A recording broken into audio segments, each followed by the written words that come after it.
Okay guys, sorry about that. As you can see, there's a hole already, but I discovered that I wasn't recording properly. So now I'm going to use a bush hammer drill to drill another hole, demonstrating to you demonstrating to you how it works. So this is a masonry drill bit.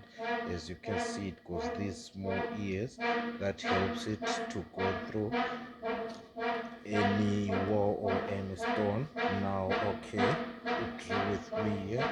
Okay, as you can see, there's a wall already. Now I'm just gonna drill next to it.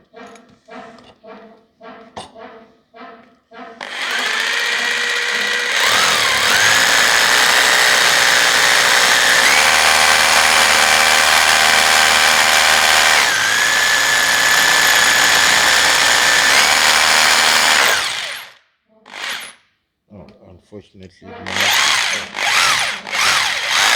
as you can see, my drill got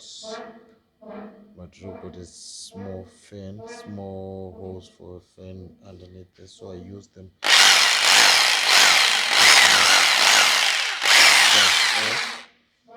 my hose. As you can see, I managed to go through the brick with ease. So this is the outcome.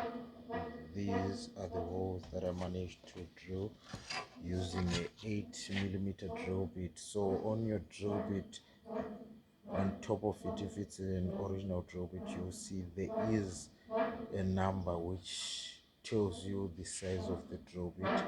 That helps you when you buy, if you're using raw bolts or if you are using cord screws. That helps you.